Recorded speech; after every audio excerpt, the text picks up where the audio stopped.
12 October 1972ರಂದು south ಅಮೆರಿಕದ ಯುರುಗ್ವೈ ದೇಶದಿಂದ ಒಂದು ಚಿಕ್ಕ ಚಾರ್ಟೆಡ್ ಪ್ಲೇನ್ ರಗ್ಬಿ ಟೀಮ್ನ ಪ್ಲೇಯರ್ಸ್ ಹಾಗೂ ಅವರ ಕುಟುಂಬ ಮತ್ತು ಸ್ನೇಹಿತರು ಸೇರಿ 45 ಪ್ರಯಾಣಿಕರ ಜೊತೆ ಚಿಲಿ ದೇಶದ ರಾಜಧಾನಿಯಾದ ಸ್ಯಾಂಟಿಯಾಗೋಗೆ ಪ್ರಯಾಣ ಬೆಳೆಸುತ್ತದೆ.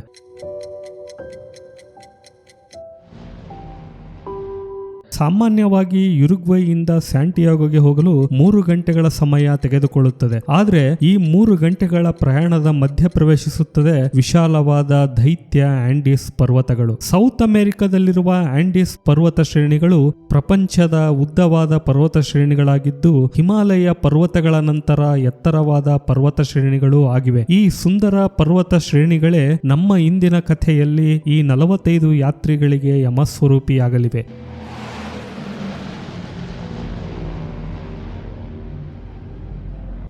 ಅಕ್ಟೋಬರ್ 1972ರಂದು ವೇಗವಾಗಿ ಬೀಸುವ ಚಂಡಮಾರುತದಿಂದಾಗಿ ವಿಮಾನವನ್ನ ಮುನ್ನಡೆಸಲು ಸಾಧ್ಯವಾಗದೆ ಪೈಲಟ್ಗಳು ವಿಮಾನವನ್ನ ದಾರಿ ಮಾರ್ಗದ ಹತ್ತಿರವಾದ ಏರ್ಪೋರ್ಟ್ನಲ್ಲಿ ಲ್ಯಾಂಡ್ ಮಾಡಲು ನಿರ್ಧರಿಸುತ್ತಾರೆ. ಹೀಗೆ ನಿರ್ಧಾರವಾದಂತೆ ಅರ್ಜೆಂಟೀನಾದ ಮೆಂಡೋಜಾ ಎಂಬಲ್ಲಿ ಪ್ಲೇನ್ ಅನ್ನ ಲ್ಯಾಂಡ್ ಮಾಡಲಾಗುತ್ತೆ. ಮರುದಿನ ವಾತಾವರಣ ಶಾಂತವಾದಂತೆ ಕಂಡು ಬಂದಿದ್ದರಿಂದ 13 ಅಕ್ಟೋಬರ್ 1972ರಂದು 2 ಗಂಟೆ 18 ನಿಮಿಷಕ್ಕೆ ಮತ್ತೆ ಪ್ಲೇನ್ ಅನ್ನ ಟೇಕ್ ಆಫ್ ಮಾಡಿಸಲಾಗುತ್ತೆ. ಮುಂದಿನ 1 ಗಂಟೆಯ ಪ್ರಯಾಣ ತುಂಬಾ ಸರಳವಾಗಿರುತ್ತದೆ. ಈ ಪ್ಲೇನ್ ಸ್ಯಾಂಟಿಯಾಗೋದ ಹತ್ತಿರ ಪ್ರವೇಶಿಸುತ್ತಿದ್ದಂತೆ 3 ಗಂಟೆ 21 ನಿಮಿಷಕ್ಕೆ ಪೈಲಟ್ಗಳು ಈ ಪ್ಲೇನ್ ಅನ್ನ ನಿಧಾನವಾಗಿ ಕೆಳಗಿಳಿಸಲು ನಿರ್ಧರಿಸುತ್ತಾರೆ. ಆದರೆ ಇನ್ನೂ ಈ ಪ್ಲೇನ್ ಎತ್ತರವಾದ ಪರ್ವತ ಶ್ರೇಣಿಗಳ ಮಧ್ಯದಲ್ಲಿರುತ್ತದೆ. ಕೆಳಗಿಳಿಯುತ್ತಿದ್ದಂತೆ ವಿಮಾನದಲ್ಲಿ ಭಯಂಕರವಾದ ಟರ್ಬುಲೆನ್ಸ್ ಉಂಟಾಗುತ್ತದೆ. ಈ ಟರ್ಬುಲೆನ್ಸ್ ನಿಂದಾಗಿ ವಿಮಾನವು ಮೇಲೆ ಕೆಳಗೆ ಅಲುಗಾಡಲು ಶುರು ಮಾಡುತ್ತದೆ. ಈ ಮಧ್ಯದಲ್ಲೇ ಎಲ್ಲಾ ಕಡೆಯೂ ಗಾಢವಾದ ಮಂಜಿನಿಂದಾಗಿ ಮುಂದೆ ಏನೂ ಕಾಣದ ಸ್ಥಿತಿ ಉಂಟಾಗುತ್ತದೆ. ಸಡನ್ ಆಗಿ ಪ್ಲೇನ್ನಲ್ಲಿರುವ ಅಲಾರಾಂಗಳು ಒಡೆದುಕೊಳ್ಳೋಕೆ ಶುರು ಮಾಡುತ್ತವೆ.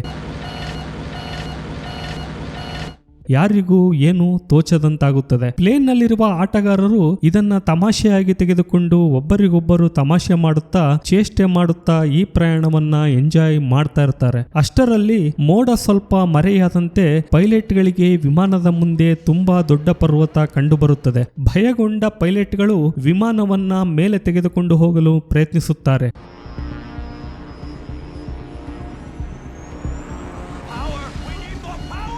ಪೈಲಟ್ಗಳು ಈ ಪರ್ವತದ ಮೇಲೆ ಹಾದು ಹೋಗಲು ಹಾಗೂ ವಿಮಾನದ ಎತ್ತರವನ್ನ ಕಾಯ್ದುಕೊಳ್ಳಲು ಇನ್ನಿಲ್ಲದ ಶತಪ್ರಯತ್ನ ನಡೆಸುತ್ತಾರೆ. ಆದರೆ ದುರದೃಷ್ಟವಶಾತ್ ಸಮಯ ಕೈಮೀರಿ ಹೋಗಿರುತ್ತೆ.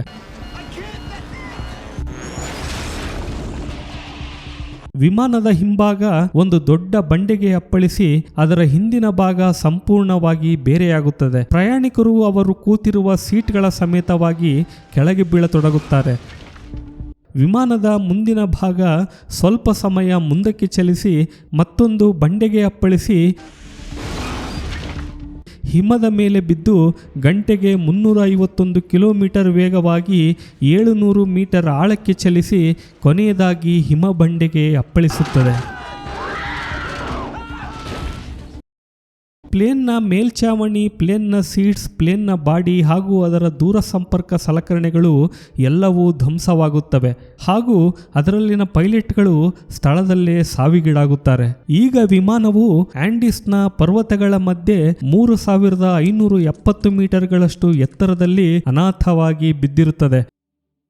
ಇಲ್ಲಿ ಆಶ್ಚರ್ಯದ ವಿಷಯವೇನೆಂದ್ರೆ ಇದರಲ್ಲಿದ್ದ 45 ಪ್ರಯಾಣಿಕರಲ್ಲಿ ಅದೃಷ್ಟವಶಾತ್ ಇನ್ನೂ 33 ಜನ ಬದುಕಿರುತ್ತಾರೆ. ಆದರೆ ಬದುಕುಳಿದವರ ಪೈಕಿ ತುಂಬಾ ಜನ ಗಾಯಾಳುಗಳಾಗಿರುತ್ತಾರೆ ಹಾಗೂ ಅವರಿಗೆ ತಾವೆಲ್ಲಿದ್ದೇವೆ ಅನ್ನುವುದೇ ಗೊತ್ತಿರುವುದಿಲ್ಲ. ಇಲ್ಲಿಯವರೆಗೆ ಅವರ ಜೊತೆ ನಡೆದದಕ್ಕಿಂತ ಕ್ರೂರವಾಗಿ ಭಯಾನಕವಾಗಿ ಮುಂದೆ ಇನ್ನೂ ನರಕಯಾತನೆ ಅನುಭವಿಸಬೇಕಾಗಿ ಬರುತ್ತೆ ಅಂತ ಸ್ವಯಂ ಅವರು ಕೂಡ ಊಹಿಸಿರುವುದಿಲ್ಲ. ಇದು ಉರುಗ್ವೇನ್ ಏರ್ ಫೋರ್ಸ್ ಫ್ಲೈಟ್ 571ನ ಹೃದಯ ವಿದ್ರಾವಕ ಕಥೆ ಶುರುವಾಗುವುದೇ ಇಲ್ಲಿಂದ.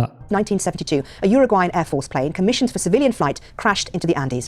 Real miracle. Survivors of a plane crash in the Chilean Andes. The plane went down 10 weeks ago. In the Andes Mountains in 1972. My name is Roberto Canessa. Before the crash, I was a second-year medical student. Hunger is the worst fear a human being can have, the most primal fear. ಈ ಕ್ರ್ಯಾಶ್ನಲ್ಲಿ ಬದುಕಿದ್ದವರ ಪೈಕಿ ಇಬ್ಬರಿಗೆ ಸಣ್ಣ ಪುಟ್ಟ ಗಾಯಗಳಾಗಿರುತ್ತವೆ. ಮೊದಲನೇ ವ್ಯಕ್ತಿ Roberto ಕ್ಯಾನಿಸಾ, ಎರಡನೆಯವನು ಗುಸ್ತಾವೋ ಜರ್ಬಿನೋ.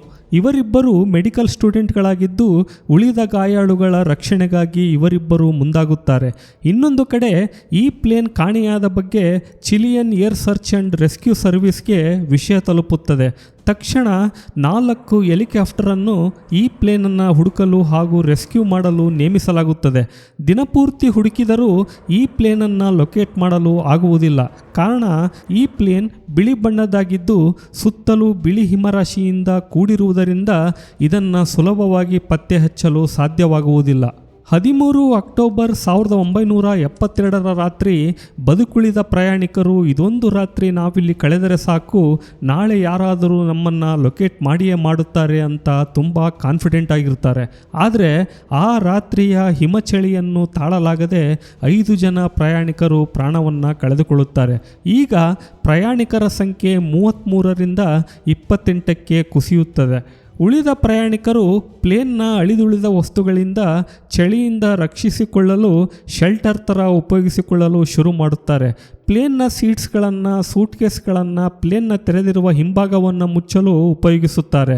ಮರುದಿನ 14 October 1972 Argentina, Chile ಮತ್ತು ಯುರುಗ್ವೈ ದೇಶದ 11 ಹೆಲಿಕಾಪ್ಟರ್ಗಳು ಹುಡುಕುವ ಕಾರ್ಯಾಚರಣೆಯಲ್ಲಿ ತೊಡಗಿಸಿಕೊಳ್ಳುತ್ತವೆ. ಪ್ರಯಾಣಿಕರು ರೆಸ್ಕ್ಯೂ ಟೀಮ್ಗೆ ತಮ್ಮ ಲೊಕೇಶನ್ ಗೊತ್ತಾಗಲಿ ಅಂತ ತಮ್ಮಲ್ಲಿರುವ ಲಿಫ್ಟಿಕ್ಗಳನ್ನು ಉಪಯೋಗಿಸಿ ಪ್ಲೇನ್ನ ಮೇಲೆ SOS ಎಂದು ಬರೆಯಲಿಕ್ಕೆ ಪ್ರಯತ್ನಿಸುತ್ತಾರೆ. ಆದರೆ ಲಿಫ್ಟಿಕ್ ಸಾಕಾಗುವುದಿಲ್ಲ. ನಂತರ ತಮ್ಮಲ್ಲಿರುವ ಎಲ್ಲಾ ಸೂಟ್ಕೇಸ್ಗಳನ್ನು ಒಂದೊಂದಾಗಿ ಜೋಡಿಸಿ ಕ್ರಾಸ್ ಸಿಂಬಲ್ ಅನ್ನ ನೆಲದ ಮೇಲೆ ಸೃಷ್ಟಿಸುತ್ತಾರೆ. ಆದರೆ ಅದು ಕೂಡ ಕೆಲಸ ಮಾಡುವುದಿಲ್ಲ. ಆ ದಿನ ಇವರಿಗೆ ಆಕಾಶದಲ್ಲಿ 3 ಹೆಲಿಕಾಪ್ಟರ್ಗಳು ಕಂಡರೂ ಯಾರೂ ಇವರನ್ನ ಗುರುತಿಸುವುದಿಲ್ಲ. ಮರುದಿನ 15 ಅಕ್ಟೋಬರ್ ರಂದು ಉಳಿದ ಜನ ತಮ್ಮನ್ನು ತಾವು ಕಾಪಾಡಿಕೊಳ್ಳಲು ಹಿಮವನ್ನ ಕರಗಿಸುವುದರ ಮೂಲಕ ಕುಡಿಯುವ ನೀರನ್ನ, ಚಳಿಯಿಂದ ರಕ್ಷಿಸಿಕೊಳ್ಳಲು ಪ್ಲೇನ್ನ ಸೀಟ್ಸ್ ಕವರ್ಗಳನ್ನ ಬಟ್ಟೆಗಳಂತೆ ಉಪಯೋಗಿಸಿ, ಹೀಗೆ ಹಲವು ವಿಧಾನಗಳಿಂದ -30 ಡಿಗ್ರಿ ಮೈಕೊರೆಯುವ ಚಳಿಯಲ್ಲಿ ಎತ್ತರವಾದ ಹಿಮಪರ್ವತ ಶ್ರೇಣಿಗಳಲ್ಲಿ ತಮ್ಮನ್ನು ತಾವು ರಕ್ಷಿಸಿಕೊಳ್ಳಲು ಮುಂದಾಗುತ್ತಾರೆ.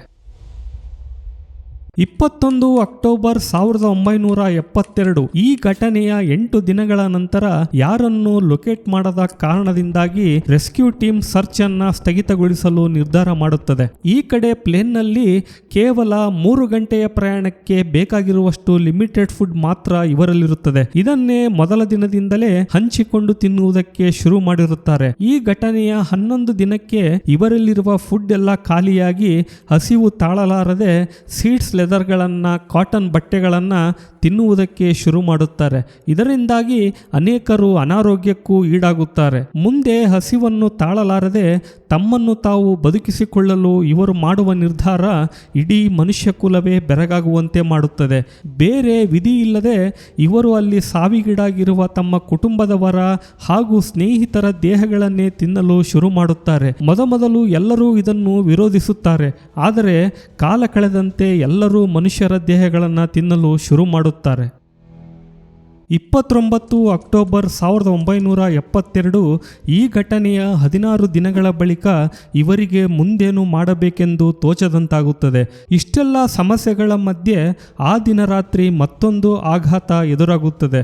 ಒಂದು ದೊಡ್ಡ ಹಿಮಪಾತವಾಗಿ ಅವರಿದ್ದ ಪ್ಲೇನ್ನ ತುಂಬ ಹಿಮ ತುಂಬಿಕೊಳ್ಳುತ್ತದೆ.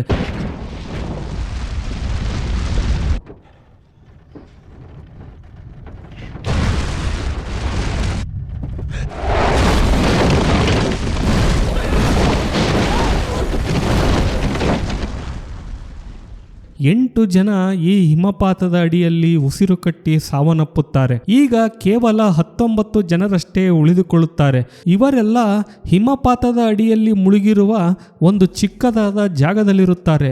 ಹೇಗೋ ಹಾಗೋ ಅವರ ಮೇಲಿರುವ ಹಿಮವನ್ನು ಸರಿಸಿ 3 ದಿನಗಳ ಬಳಿಕ ಒಬ್ಬೊಬ್ಬರಾಗಿ ಮೇಲೆ ಬರುತ್ತಾರೆ. ಆಚೆ ಬಂದ ನಂತರ ಇವರೆಲ್ಲ ಒಂದು ತೀರ್ಮಾನಕ್ಕೆ ಬರುತ್ತಾರೆ. ನಮ್ಮನ್ನು ಕಾಪಾಡಲು ಇಲ್ಲಿ ಯಾರೂ ಬರುವುದಿಲ್ಲ. ನಮ್ಮ ಪ್ರಯತ್ನದಿಂದ ನಾವು ಇಲ್ಲಿಂದ ಆಚೆ ಹೋಗಲು ಸಾಧ್ಯ. ಇಲ್ಲಿ ಕುಳಿತು ಸಹಾಯಕ್ಕಾಗಿ ಕಾಯ್ದು ಸಾಯುವುದಕ್ಕಿಂತ ಪ್ರಯತ್ನ ಪಟ್ಟರೆ ಬದುಕುವ ಸಾಧ್ಯತೆ ಇದೆ ಎಂದು ನಿರ್ಧರಿಸುತ್ತಾರೆ. ಈ ಪ್ರಯಾಣಿಕರ ಪೈಕಿ ಫೆರ್ನಾಂಡೋ ಪೆರಾಡೋ ಹಾಗೂ ರಾಬರ್ಟೋ ಕ್ಯಾನಿಸಾ ಎಂಬ ಯುವಕರು ತುಂಬ ಧೈರ್ಯಶಾಲಿಗಳಾಗಿರುತ್ತಾರೆ. ಹಾಗಾಗಿ ಎಲ್ಲರೂ ನಿರ್ಧಾರ ಮಾಡಿ ಇವರಿಗೆ ಸ್ವಲ್ಪ ಜಾಸ್ತಿ ಆಹಾರ ಮತ್ತು ಬೆಚ್ಚನೆಯ ಬಟ್ಟೆಗಳನ್ನು ಕೊಟ್ಟು ಇಲ್ಲಿಂದ ಹೋಗಿ ಯಾರನ್ನಾದರೂ ಸಹಾಯಕ್ಕಾಗಿ ಕರೆದುಕೊಂಡು ಬರಲಿ ಎನ್ನುವುದು ಇವರ ಪ್ಲಾನ್ ಆಗಿರುತ್ತದೆ. ಆದರೆ ಇವರಿಗೆ ತಾವಿರುವ ಹಾಗೂ ಅಲ್ಲಿಂದ ಸಮೀಪವಿರುವ ಯಾವ ಪ್ರದೇಶಗಳ ಬಗ್ಗೆಯೂ ಗೊತ್ತಿರುವುದಿಲ್ಲ. ವೆಸ್ಟ್ ಸೈಡ್ ಕಡೆಗೆ ನಡೆದುಕೊಂಡು ಹೋದರೆ ಚಿಲಿ ದೇಶದ ಯಾವುದಾದರೂ ಪ್ರದೇಶಗಳು ಸಿಗಬಹುದೆಂದು ಪ್ಲಾನ್ ಮಾಡಿಕೊಳ್ಳುತ್ತಾರೆ. ಆದರೆ ಇವರ ಊಹೆ ತುಂಬಾ ತಪ್ಪಾಗಿರುತ್ತದೆ. ಯಾಕಂದ್ರೆ ವಿಮಾನವು ನಿರ್ಧಾರಿತ ರೂಟ್ನಿಂದ 89 ಕಿಲೋಮೀಟರ್ ದೂರದಲ್ಲಿ ಬಿದ್ದಿರುತ್ತದೆ. ಹೀಗೆ ಆಗಿದ್ದಾಗಲಿ ಎಂದು ಸ್ವಲ್ಪ ಸಮಯ ವಿಶ್ರಾಂತಿ ತೆಗೆದುಕೊಂಡು 15 ನವೆಂಬರ್ 1972 ಕ್ರಾಶ್ನ ನಂತರದ 33 ದಿನಗಳ ಬಳಿಕ ನಿರ್ಧರಿಸಿದಂತೆ ಸಹಾಯ ಹುಡುಕುವುದಕ್ಕಾಗಿ ಈ 3 ಜನ ಕಾಲ್ನಡಿಗೆಯಲ್ಲಿ ಅಲ್ಲಿಂದ ಹೊರಡುತ್ತಾರೆ. ಸುಮಾರು 1 ಗಂಟೆಯವರೆಗೆ ಈಸ್ಟ್ ಸೈಡ್ನ ಕಡೆಗೆ ನಡೆದ ಮೇಲೆ ಇವರಿಗೆ ಅವರದ್ದೇ ಆದ ಪ್ಲೇನ್ನ ಹಿಂಭಾಗ ಬಿದ್ದಿರುವುದು ಕಂಡುಬರುತ್ತದೆ. ಅದರಲ್ಲಿ ಇವರಿಗೆ ಸೂಟ್ಕೇಸ್ಗಳು, ಚಾಕ್ಲೇಟ್ಸ್, ರಮ್ ಬಾಟಲ್ಗಳು, ಬಟ್ಟೆಗಳು, ಮೆಡಿಸಿನ್ ಹಾಗೂ ಬುಕ್ಸ್ಗಳು ಸಿಗುತ್ತವೆ. ಹಾಗೂ ಏರ್ಕ್ರಾಫ್ಟ್ನ 2-ವೇ ರೇಡಿಯೋ ಸಿಸ್ಟಮ್ ಕೂಡ ಸಿಗುತ್ತದೆ. ಇವರು ಈ ರೇಡಿಯೋ ಸಿಸ್ಟಮ್ನಿಂದ ಕಾಂಟ್ಯಾಕ್ಟ್ ಮಾಡಿ ಏರ್ ಟ್ರಾಫಿಕ್ ಕಂಟ್ರೋಲ್ಗೆ ತಾವಿನ್ನು ಬದುಕಿದ್ದೇವೆ ಎಂದು ವಿವರಿಸಿ ಸಹಾಯ ಕೇಳಲು ನಿರ್ಧರಿಸುತ್ತಾರೆ. ಆದರೆ ಅಲ್ಲಿರುವ ಬ್ಯಾಟರಿಯಲ್ಲಿ ಪವರ್ ಇಲ್ಲದ ಕಾರಣ ಇದು ಸಾಧ್ಯವಾಗುವುದಿಲ್ಲ. ಸುಮಾರು ದಿನ ಅಲ್ಲೇ ಇದ್ದುಕೊಂಡು ಬ್ಯಾಟರಿಯನ್ನು ಹಾಗೂ ರೇಡಿಯೋ ಸಿಸ್ಟಮನ್ನು ರೆಡಿ ಮಾಡಲು ಪ್ರಯತ್ನಿಸುತ್ತಾರೆ. ಆದರೆ ಅದರಿಂದ ಏನೂ ಪ್ರಯೋಜನವಾಗುವುದಿಲ್ಲ. ಇವರಿಗೆ ಬೇಗ ಅರ್ಥ ಆಗುತ್ತೆ, ಬದುಕಿ ಉಳಿಬೇಕಂದ್ರೆ ಮತ್ತೆ ನಾವು ಇಲ್ಲಿಂದ ಪಶ್ಚಿಮ ದಿಕ್ಕಿನ ಕಡೆಗೆ ಹೋಗಬೇಕೆಂದು ನಿರ್ಧರಿಸುತ್ತಾರೆ. 11 ಡಿಸೆಂಬರ್ 1972 ಕ್ರಾಶ್ನ 59 ದಿನಗಳ ಬಳಿಕ ಮತ್ತೊಂದು ಹಿಮಪಾತವಾಗುತ್ತೆ.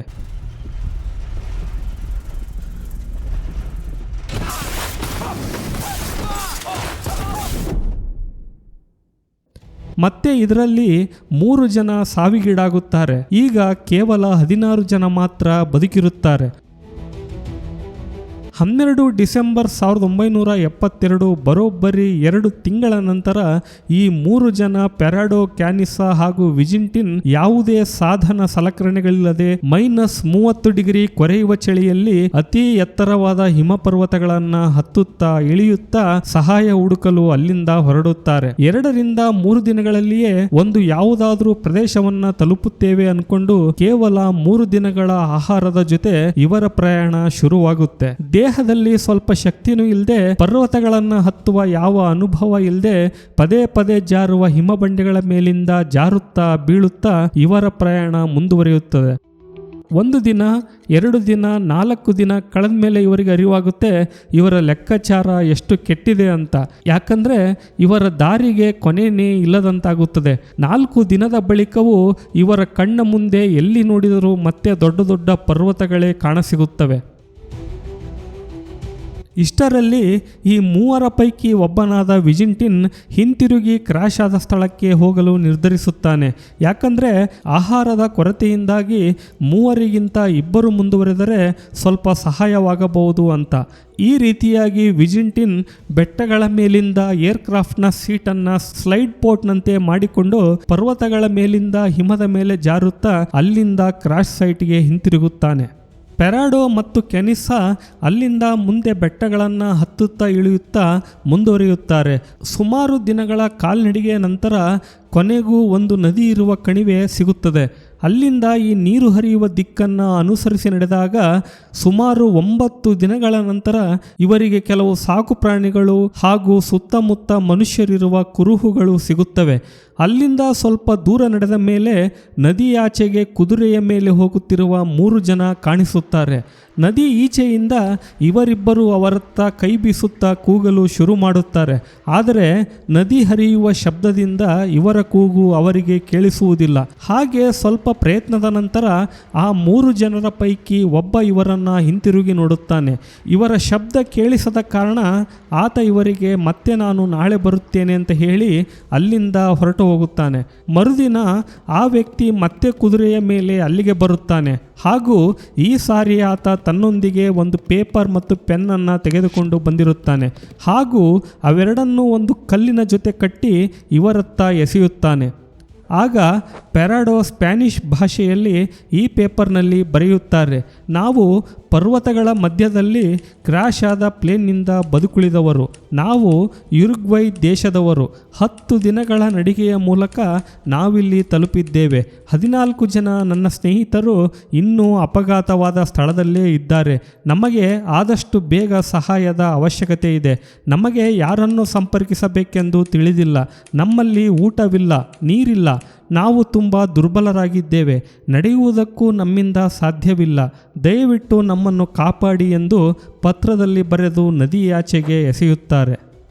ಇನ್ನೊಂದು ಕಡೆ ಆ ಪತ್ರವನ್ನು ಸ್ವೀಕರಿಸಿದ ವ್ಯಕ್ತಿ ಚಿಲಿ ದೇಶದ ರೈತನಾದ ಸೆರ್ಗಿಯೋ ಕ್ಯಾಟ್ಲಾನ್ ಈ ಪತ್ರವನ್ನು ಓದಿದ ಕೂಡಲೇ ತುಂಬ ಆಶ್ಚರ್ಯಕ್ಕೆ ಒಳಗಾಗುತ್ತಾನೆ. ಯಾಕಂದರೆ 2 ತಿಂಗಳ ಹಿಂದೆ ನಡೆದ ಪ್ಲೇನ್ ಕ್ರ್ಯಾಶ್ನಲ್ಲಿ ಇನ್ನೂ ಜನರು ಬದುಕಿರುವ ಬಗ್ಗೆ ತಿಳಿದು ಆಶ್ಚರ್ಯಗೊಂಡ ಈ ವ್ಯಕ್ತಿ ಅವರಿಗೆ ಅಲ್ಲಿಂದಲೇ ಧೈರ್ಯವನ್ನು ಹೇಳಿ ತನ್ನಲ್ಲಿದ್ದ ಬ್ರೆಡ್ಡನ್ನು ಇವರಿಗೆ ತಿನ್ನಲು ಕೊಟ್ಟು ಅಲ್ಲಿಂದ ಕುದುರೆಯ ಮೇಲೆ ಹೊರಡುತ್ತಾನೆ. ಅಲ್ಲಿಂದ ಹೊರಟ ಈ ವ್ಯಕ್ತಿ ಸುಮಾರು 10 ಗಂಟೆಯ ಕುದುರೆಯ ಪ್ರಯಾಣದ ನಂತರ ಸ್ಯಾಂಟಿಯಾಗೋಗೆ ತಲುಪಿ ಅಲ್ಲಿದ್ದ ಆರ್ಮಿ ಹೆಡ್ ಕ್ವಾರ್ಟರ್ಸ್ಗೆ ಈ ವಿಷಯ ತಲುಪಿಸುತ್ತಾನೆ. ಆ ನಂತರ ಅಲ್ಲಿಗೆ ಬಂದ ಕೆಲವು ಜನ ಕುದುರೆಯ ಮೂಲಕ ಪೆರಾಡೋ ಮತ್ತು ಕೆನಿಸನನ್ನು ಲಾಸ್ ಮೈಟನ್ಸ್ ಎಂಬ ಹಳ್ಳಿಗೆ ಕರೆದುಕೊಂಡು ಹೋಗುತ್ತಾರೆ. ಅಲ್ಲಿ ಇವರಿಬ್ಬರು ವಿಶ್ರಾಂತಿಯನ್ನು ಪಡೆದುಕೊಳ್ಳುತ್ತಾರೆ. ಆಮೇಲೆ ಗೊತ್ತಾಗುತ್ತೆ ಇವರಿಬ್ಬರು ಪ್ಲೇನ್ ಕ್ರ್ಯಾಶ್ ಆದ ಸ್ಥಳದಿಂದ ಬೆಟ್ಟವನ್ನು ಹತ್ತುವ ಹಾಗೂ ಇಳಿಯುವ ಮೂಲಕ 61 ಕಿಲೋಮೀಟರ್ ದೂರವನ್ನು ಕ್ರಮಿಸಿದ್ದಾರೆ ಅಂತ. ಕ್ಯಾನೆಸ ತನ್ನ ದೇಹದ ಅರ್ಧ ತೂಕವನ್ನು ಕಳೆದುಕೊಂಡಿರುತ್ತಾನೆ. ಇವರ ವಿಷಯ ಗೊತ್ತಾದ ಕೂಡಲೇ ಇವರು ದೇಶ ವಿದೇಶಗಳ ತುಂಬೆಲ್ಲ ಪ್ರಖ್ಯಾತಿಯನ್ನು ಪಡೆದುಕೊಳ್ಳುತ್ತಾರೆ. ಇನ್ನೊಂದು ಕಡೆ ಚಿಲಿ ದೇಶದ ರೆಸ್ಕ್ಯೂ ಟೀಮ್ 3 ಹೆಲಿಕಾಪ್ಟರ್ನೊಂದಿಗೆ ರೆಸ್ಕ್ಯೂಗೆ ಇಳಿಯುತ್ತಾರೆ ಹಾಗೂ ಇವರಿಬ್ಬರನ್ನು ಹೆಲಿಕಾಪ್ಟರ್ನೊಂದಿಗೆ ಕ್ರ್ಯಾಶ್ ಆದ ಸ್ಥಳಕ್ಕೆ ಕೊಂಡೊಯ್ಯುತ್ತಾರೆ. ಕೊನೆಗೂ ಕ್ರ್ಯಾಶ್ ಆದ ಬರೋಬ್ಬರಿ 70 ದಿನಗಳ ಬಳಿಕ 2 ಹೆಲಿಕಾಪ್ಟರ್ಗಳು ಕ್ರ್ಯಾಶ್ ಆದ ಸ್ಥಳಕ್ಕೆ ತಲುಪುತ್ತವೆ.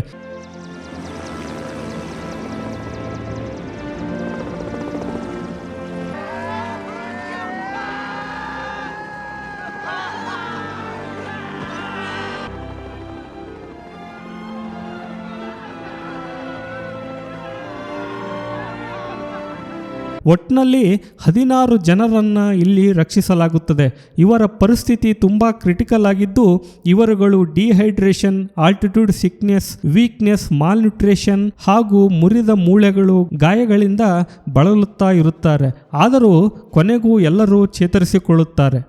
ಕೊನೆಗೂ 70 ದಿನಗಳ ನರಕಯಾತನೆಗೆ ಮನಕಲುಕುವ ಈ ಹೃದಯ ವಿದ್ರಾವಕ ಕಥೆಗೆ ಅಂತ್ಯ ಸಿಗುತ್ತದೆ. ಈ ಕಥೆ ಮನುಜಕುಲಕ್ಕೆ ಒಂದು ಮಾದರಿಯಾಗಿದೆ. ಮನಸ್ಸಿದ್ದರೆ ಮಾರ್ಗ, ಛಲವಿದ್ದರೆ ಏನನ್ನಾದರೂ ಸಾಧಿಸಬಹುದು ಎಂದು ಇವರುಗಳು ಇಡೀ ಪ್ರಪಂಚಕ್ಕೆ ತೋರಿಸಿಕೊಟ್ಟಿದ್ದಾರೆ. ನಮ್ಮೆಲ್ಲರ ಕಡೆಯಿಂದ ಇವರಿಗೊಂದು ಸೆಲ್ಯೂಟ್ ಇರಲಿ. ಈ ವಿಡಿಯೋ ನಿಮಗೆ ಇಷ್ಟ ಆಗಿದೆ ಅಂದ್ಕೊಳ್ತಾ ಇನ್ನಷ್ಟು ಈ ಥರದ ವಿಡಿಯೋಸ್ಗಳನ್ನು ಮಾಡಲು ಪ್ರೋತ್ಸಾಹಿಸಿ ನಮ್ಮ ಚಾನಲನ್ನು ಸಬ್ಸ್ಕ್ರೈಬ್ ಮಾಡಿ, ವಿಡಿಯೋವನ್ನು ಲೈಕ್ ಆ್ಯಂಡ್ ಶೇರ್ ಮಾಡಿ. ಧನ್ಯವಾದಗಳು.